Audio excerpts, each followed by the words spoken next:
Tio, setelah pacar Mas Tio bilang hamil, kemudian reaksi Mas Tio apa? Saya dengar katanya sempat meminta untuk menggugurkan ya? Iya, awalnya kan namanya dia kan ketakutan juga ya Mas. Solusinya gimana ini? Saya bilang, ya mau gimana lagi? Saya bilang, dia sempat mau gugurin, minta cariin obat yang supaya bisa ngugurin itu kandungan. Tapi karena yang kuasa kehendaknya lain, ya, tidak terjadi dan saya pun sebenarnya nggak tega ya, namanya itu kan darah daging saya kan. Walaupun saya dosa, masa sih saya harus dosa lagi? Dan akhirnya saya pun supaya dia nggak takut, saya rayu, saya kasih arahan supaya dia tetap mempertahankan bayi itu. Iya, jangan sampai gugurin. Nah, karena dia ketakutan, takut orang tuanya tahu, dia pun kabur dari rumah. Dia kabur dari rumah? Iya, dia pun akhirnya ikut saya, kami pun sempat ngekos. Ngekos? Iya. Nah, sementara orang tua Mas Dio sendiri tahu? Tidak tahu? Tidak tahu. Tidak tahu. Nah, setelah itu kemudian setelah tinggal di kos, sampai berapa lama bertahan? Karena kan yang namanya hamil kan biasanya orang pasti udah tahu makin lama makin besar. Iya, hampir ada kali 5 bulan dia ikut sama saya, Mas. Ya, di situ sebenarnya awalnya dia nggak pulang, tapi karena sayanya malas kerja dan dia kan namanya orang hamil, katanya aku ini butuh perhatian katanya.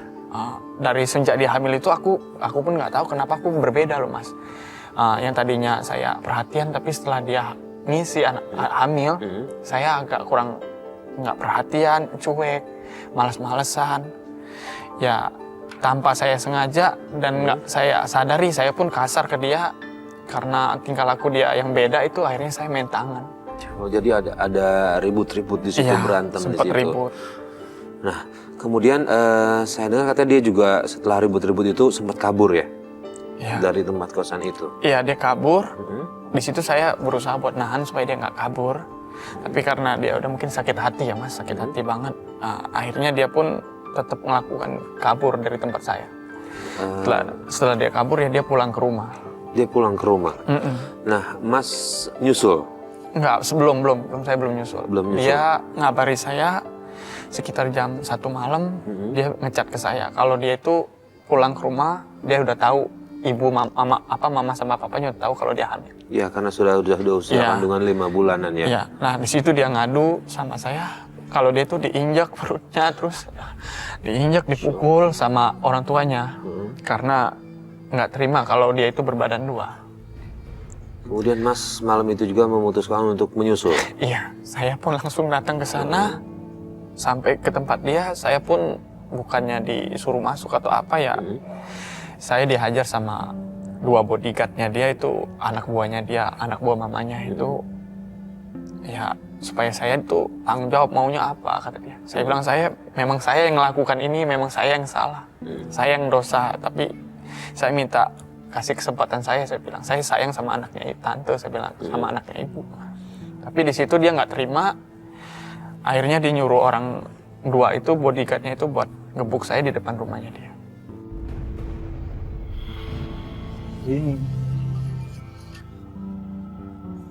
Ya, halo Win. Halo sayang. Iya. Sayang, kamu di mana? Kamu kenapa, Win? Aku digebukin sama aku. Hah? Kamu digebukin sama mama kamu? Sama aku. Kamu di mana? Saya di depan rumah kamu, tenang. Kamu tenang aja, saya bakalan ke sana. Kamu nggak usah takut. Iya sayang, iya. Bentar ya sayang. Saya langsung ke sana.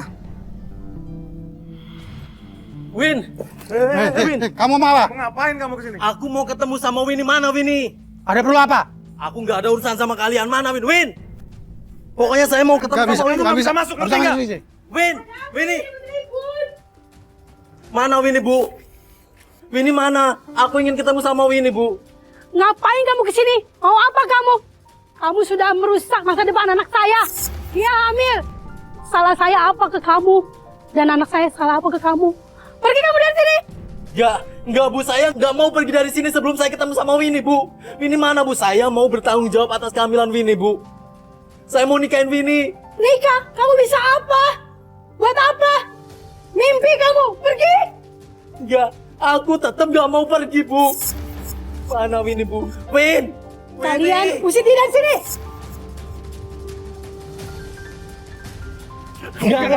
Win.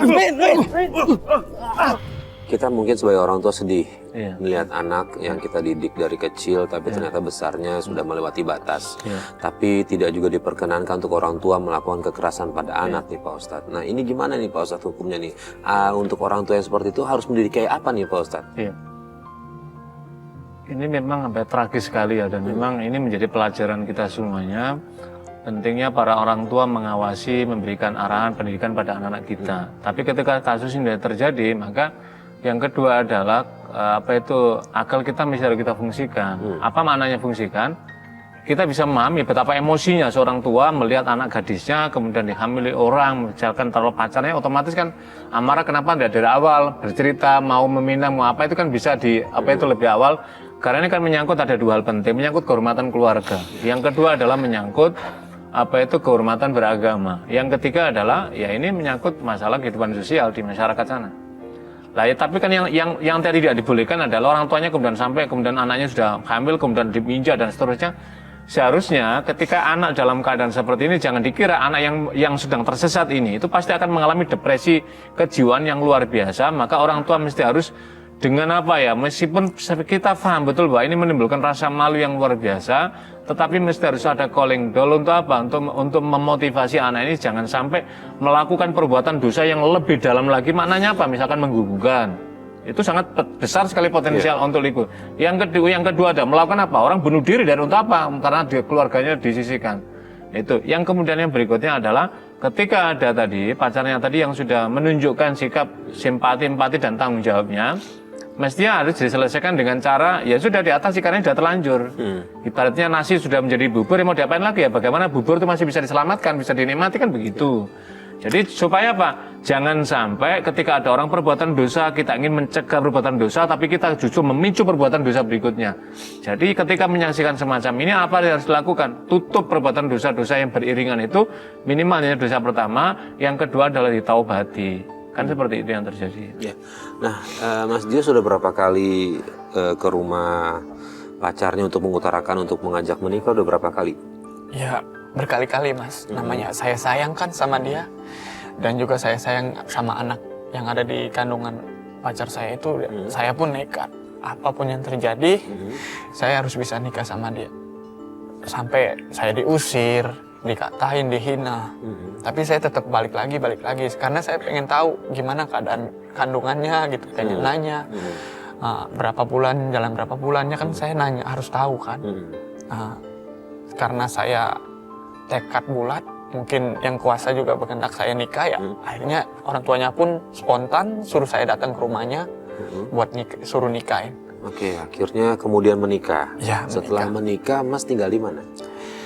Mas, setelah kami menikah ya saya tinggal di rumah orang tuanya dia. Rumah orang tuanya dia. Artinya bagaimana hubungan dengan mertua saat itu?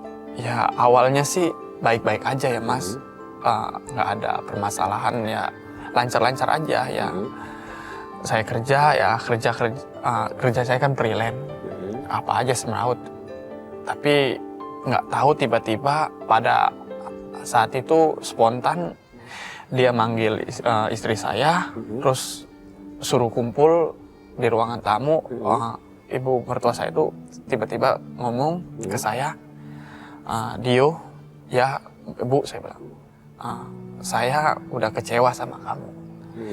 Saya udah sangat-sangat kecewa dan saya benci sama kamu, katanya. Harusnya anak saya ini belum punya anak dan dia harusnya nggak seperti ini. Sekarang kamu apa? Kamu begini-begini aja, kamu kerjaannya nggak jelas. Saya nggak minta banyak, saya cuma minta satu. Kamu mulai sekarang tinggalkan anak kamu dan tinggalkan istri kamu.